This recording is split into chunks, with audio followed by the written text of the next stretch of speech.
ఇక ఏపీలో రాజకీయాలు అయితే ఎప్పుడు హాట్ గానే ఉంటాయి. ఇప్పుడు అలాగే రాజకీయ వేడి పెరుగుతోంది. అంబటి కేసు, అంబటి పెంసాని వివాదం మళ్ళీ తెర మీదకి వచ్చింది సార్. అవును, అంటే ఇక్కడ అంబటి రాంబాబు ఈ మధ్యకాలంలో కంటిన్యూగా వివాదాల రాంబాబుగా అయిపోయారు ఒక రకంగా.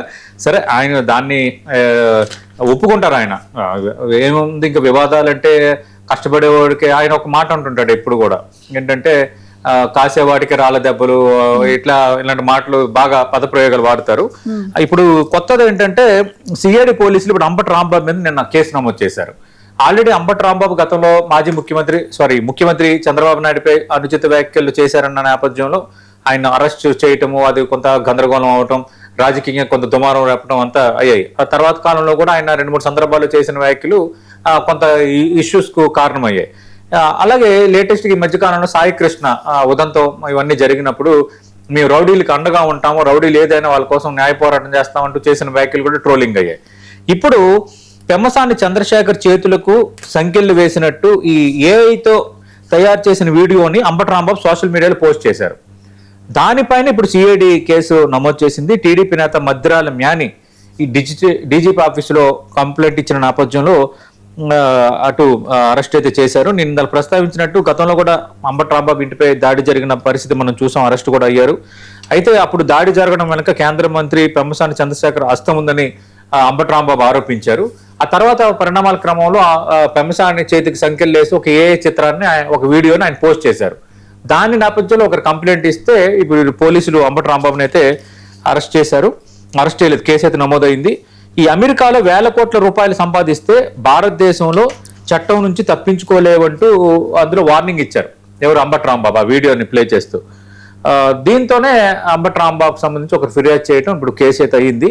మనకు తెలుసు, గతంలో అంబటి రాంబాబు ఈ చంద్రబాబు నాయుడుపై అనుచిత వ్యాఖ్యల నేపథ్యంలో అరెస్ట్ అయ్యి 18 రోజుల పాటు జైల్లో రిమాండ్ ఖైదీకి కూడా ఉన్నారు. తర్వాత బెయిల్ రావడంతో ఆయన విడుదలయ్యారు. అలాగే విడుదలైన వెంటనే పెమ్మసానిపై తీవ్ర స్థాయిలో ఆయన విరుచుకుపడ్డారు. అందుకే పెమ్మసాని నాపై కక్ష కట్టారు అని అంటున్నారు. ఇప్పుడు అంబటి రాంబాబు అనుచరులు పెమ్మసాని డైరెక్షన్ లోనే ఇది జరుగుతోంది. ఈ రాజకీయంగా చేసే విమర్శలు కామను, కానీ ఒక వీడియోని బేస్ చేసుకుని మా మీద కేసు పెట్టారు, మేము దేనికైనా సిద్ధంగా ఉన్నామని అంబటి రాంబాబు అనుచరులు అంటున్నారు. ఏదేమైనా ఈ సోషల్ మీడియా పోస్టులు అనేవి కొంత రాజకీయ నేతలకు ప్రమాదంగా మారుతున్నాయి.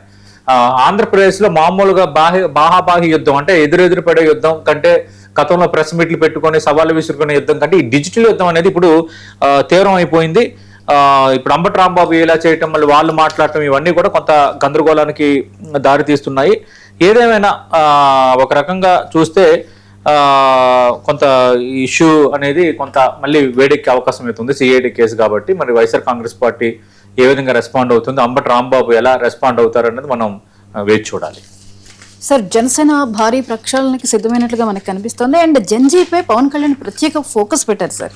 అంటే యువత, ఐటీ ఉద్యోగులకి పెద్దపీట వేసే విధంగా, ముఖ్యంగా చదువుకున్న నాయకత్వాన్ని ప్రోత్సహించాలనే ఉద్దేశంతో వ్యూహాత్మకంగా వెళ్తున్నట్లుగా అనిపిస్తోంది. జనసేన చేస్తున్నటువంటి ఈ ప్రయత్నం ఎలా ఉండొచ్చు అంటారు? అంటే జనసేనకు సంబంధించి మనం భారీ ప్రక్షాళనపై చాలా సందర్భాల్లో మాట్లాడుకున్నాం, కొన్ని వికెట్లు అవుట్ అని కూడా మనం మాట్లాడాం. ఏంటంటే ఈ మధ్యకాలంలో జనసేనకు సంబంధించి ఆ పార్టీ అధికార ప్రతినిధులను ఎవరిని కూడా మీడియా డిబేట్లకి హాజరు కాకూడదు, బయట కూడా మీరు అధికార ప్రతినిధిని బయట మాట్లాడకూడదని చాలా స్పష్టమైన ఆదేశాలు ఇచ్చారు. అలాగే ఇప్పుడు జనసేనకు సంబంధించి మనం చూస్తే ఆ పార్టీలో ఇన్ని రోజులు పార్టీ జెండా మోసి పార్టీ కోసం కష్టపడి, పార్టీ కష్టకాలంలో ఉన్నప్పుడు కూడా అండగా ఉండి పార్టీ నిర్ణయాలను జవదాటకుండా ఉన్న కార్యకర్తలు, క్యాడర్ను గుర్తించే పనిలో జనసేన నాయకత్వం పడింది. ఈ మధ్యకాలంలో మనకు తెలుసు, ఒక కార్పొరేషన్ చైర్మన్, ఆ పార్టీ ప్రధాన కార్యదర్శిగా ఉన్న శివశంకర్ నేతృత్వంలో ఒక కమిటీ వేసి మొత్తం అన్ని నియోజకవర్గాల్లో వాళ్ళని ఎంపిక చేసే కార్యక్రమం చేపట్టారు. ఒక రకంగా గుడ్ మూవీ. ఒక రాజకీయ పార్టీకి ఎప్పుడు కూడా ఆ పార్టీని నమ్ముకుని ఉన్న కార్యకర్తలను కాపాడుకోవటం, వాళ్ళకు అండగా నిలబడటం అనేది ఖచ్చితంగా అది విధి కావాలి. అవి కొన్ని పార్టీలు చాలా బలంగా ఉన్నాయి. తెలుగుదేశం పార్టీలో చాలా బలంగా ఉంది, కాంగ్రెస్ లో స్ట్రాంగ్ గా ఉంది. అలా అనుకుంటే వైఎస్ఆర్ కాంగ్రెస్ పార్టీ కూడా ఆ విషయంలో స్ట్రాంగే. ఆ కార్యకర్తలు, నేతల మీద ఎవరైనా ఏదైనా మాట్లాడినా అరెస్ట్ లేని మనం చూస్తున్నాం కదా. జగన్మోహన్ రెడ్డి వెంటనే వెళ్ళటం రావటం, సరే రాజకీయంగా చేస్తుంది కరెక్టా లేదనేది రేపొద్దున ప్రజలు నిర్ణయించుకుంటారు. అంటే ఫస్ట్ పార్టీ నాయకులకు మేము అండగా ఉన్నామన్న ఒక భరోసా, ఒక కల్పించడం అనే విషయంలో గతంలో జనసేనపై కొన్ని విమర్శలు వచ్చాయి.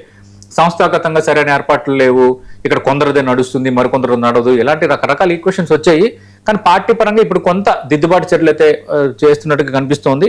ఈ ప్రక్షాళన కూడా ఏంటంటే జంజీ వైపు పవన్ కళ్యాణ్ అడుగులు వేస్తున్నారని మనకు అందుతున్న ఇన్ఫర్మేషన్. ఇప్పుడు రాబోతున్న రాష్ట్ర కమిటీలు, జిల్లా కమిటీలు వీటన్నిటిలో కూడా యూత్కి కొంత అవకాశం ఇవ్వాలి, యువరక్తంతో నింపాలి, యువరక్తం రేపొద్దున జనసేన ఆశయాలను సిద్ధాంతాలను లీడ్ చేయాలి అన్న ఒక మోటివ్తో పవన్ కళ్యాణ్ కార్యాచరణ రూపొందించుకుంటున్నట్టుగా చెప్తున్నారు. ప్రధానంగా మనం చూస్తే ఇవన్నీ కూడా మధ్యలో కూడా ఆయన కొన్ని జిల్లాల కార్యవర్గాన్ని, ప్రకాశం జిల్లా మొత్తం జిల్లా కార్యవర్గాన్ని రద్దు చేశారు, 4 జిల్లాల కార్యవర్గాన్ని రద్దు చేశారు. ఇప్పుడు ఏంటంటే దేశవ్యాప్తంగా యువత ప్రభావం ఎక్కువైంది. మనం చూసాం లేటెస్ట్గా ఎవరు అవునన్నా కాదనుకున్నా ఈ కాక్రోచ్ ఉద్యమం రావటం, వాళ్ళు ఒక కాక్రోచ్ పార్టీ పెట్టడం, సిజే మిశ్రా వ్యాఖ్యల తర్వాత అది ఒక్కసారిగా సోషల్ మీడియాలో విపరీతమైన ఫాలోయింగ్ రావటం, వాళ్ళు ఒక పార్టీ మోడల్లో ఫ్లోట్ అవ్వటం, వాళ్ళు అటు మనకు తెలుసు నీట్ లీకేజీని ఒక లీడ్ పాయింట్గా తీసుకుని ధర్మేంద్ర ప్రధాన్ రాజీనామా చేయాలని ఒక ఉద్యమం తీసుకోవటం, 26 రోజుల ఉద్యమం మధ్యలో గందరగోళానికి కారణం అవటం, దేశవ్యాప్తంగా చర్చకు దారితీయటం, చివరికి కేంద్ర మంత్రులు వాళ్ళతో వెళ్ళి చర్చలు చేసి చివరికి కేంద్ర మంత్రి ధర్మేంద్ర ప్రధాన్ రాజీనామా వరకు వచ్చింది. అంటే వాళ్ళు చేసింది కరెక్టా లేదని పక్కన పెడితే చివరికి కేంద్రం కూడా కొంత కదిలింది, కేంద్రం కూడా కొంత షేక్ అయింది. అంటే యూత్ ఇంపాక్ట్, జంజీ ఇంపాక్ట్ ఆ లెవెల్లో ఉంది అనడానికి అది ఎగ్జాంపుల్. మిగతా దేశాల్లో కూడా వాతావరణాలు గతంలోనే మనం చూసాం. అందుకు ఇప్పుడు ఏంటంటే యూత్ ఈ మోడల్ ఆలోచిస్తున్నారు కాబట్టి వాళ్ళ ఆలోచన ఏంటి, వాళ్ళ మైండ్ సెట్ ఏంటి, వాళ్ళకి ఏం కావాలి, వాళ్ళని నాయకత్వంలో భాగం చేస్తే రేపొద్దున్న పార్టీకి బలంగా ఉంటారు, పార్టీ పునాది మరింత పటిష్టం అవుతుంది అన్న ఆలోచనతోనే పవన్ కళ్యాణ్ ఇప్పుడు రాబోతున్న కమిటీల్లో ఈ ప్రియారిటీ అయితే తీసుకుంటున్నారు. ఆ నేపథ్యంలోనే ఈ జంజీ బ్యాచ్ పైన ప్రధానంగా దృష్టి పెడుతున్నారు. అలాగే ఈ సోషల్ మీడియా తర్వాత డిజిటల్ కమ్యూనికేషన్, డేటా ఆధారిత వ్యూహాలు వీటన్నిటిని మరింత పెంచాలి, పార్టీని మరింత ముందుకు తీసుకుపోవాలి. మనం వెంటనే స్పందించలేకపోతున్నాము. పదే ఈ తిట్లు వ్యక్తిగత దోషణలు కాకుండా నిర్ణయాత్మకంగా వ్యవహరించేలాగా ఒక కొత్త ప్రణాళికని పవన్ కళ్యాణ్ సిద్ధం చేస్తున్నట్టుగా మనకి తెలుస్తోంది. ఈ మధ్యకాలంలో మనం చూసిన రాజకీయ పార్టీలన్నీ కూడా ఈ కార్పొరేట్ తరహా మోడల్లోనే వెళ్తున్నాయి. ఎక్కువగా సోషల్ మీడియా, ఈ కార్పొరేట్ కమ్యూనికేషన్స్, కార్పొరేట్ కొందరిని ఎంగేజ్ చేసుకోవడం, ఈ కార్యక్రమాలు నిర్వహించడం అనేది జరుగుతుంది. బట్ పవన్ కళ్యాణ్ కూడా ఇప్పుడు ఆ దిశగా ఎక్కువగా ఆలోచిస్తున్నారు. డిజిటల్ క్యాంపెయిన్లు, తర్వాత social media management, online volunteer networks, booth side డేటాబేస్లు ఇవన్నిటితో రేపు కొత్త అంటే జనసేన అనేది కొంత స్వరూపం మార్చుకుంటోంది అన్నది ఇప్పుడు ఖచ్చితంగా ఇప్పుడు జరుగుతోంది. అలాగే ఈ రాష్ట్ర కమిటీలు కూడా బూత్ లెవెల్ వరకు ఇప్పుడు కసరత్తు జరుగుతుంది. త్వరలో లోకల్ బాడీ ఎలక్షన్స్ వస్తున్నాయి కాబట్టి జనసేన వేస్తున్న ఈ అడుగు అనేది ఖచ్చితంగా వాళ్ళకి ఉపయుక్తం అవుతుంది రాజకీయంగా. లేటెస్ట్ గా మనం చూసాం రాజమండ్రిలో ఆంధ్ర పేపర్ మిల్లు ఎన్నికల్లో కూడా జనసేన మరో 2 కార్మిక సంఘాలతో కలిసి ఘన విజయం సాధించింది. అంటే కార్మికుల పరంగా కూడా అన్ని వర్గాలతో మేము ఉన్నాము, అన్ని వర్గాలు మాతో వస్తున్నాయి అన్న ఒక ఇండికేషన్ కూడా ఇది జనసేనకు ఉపయోగపడేదే.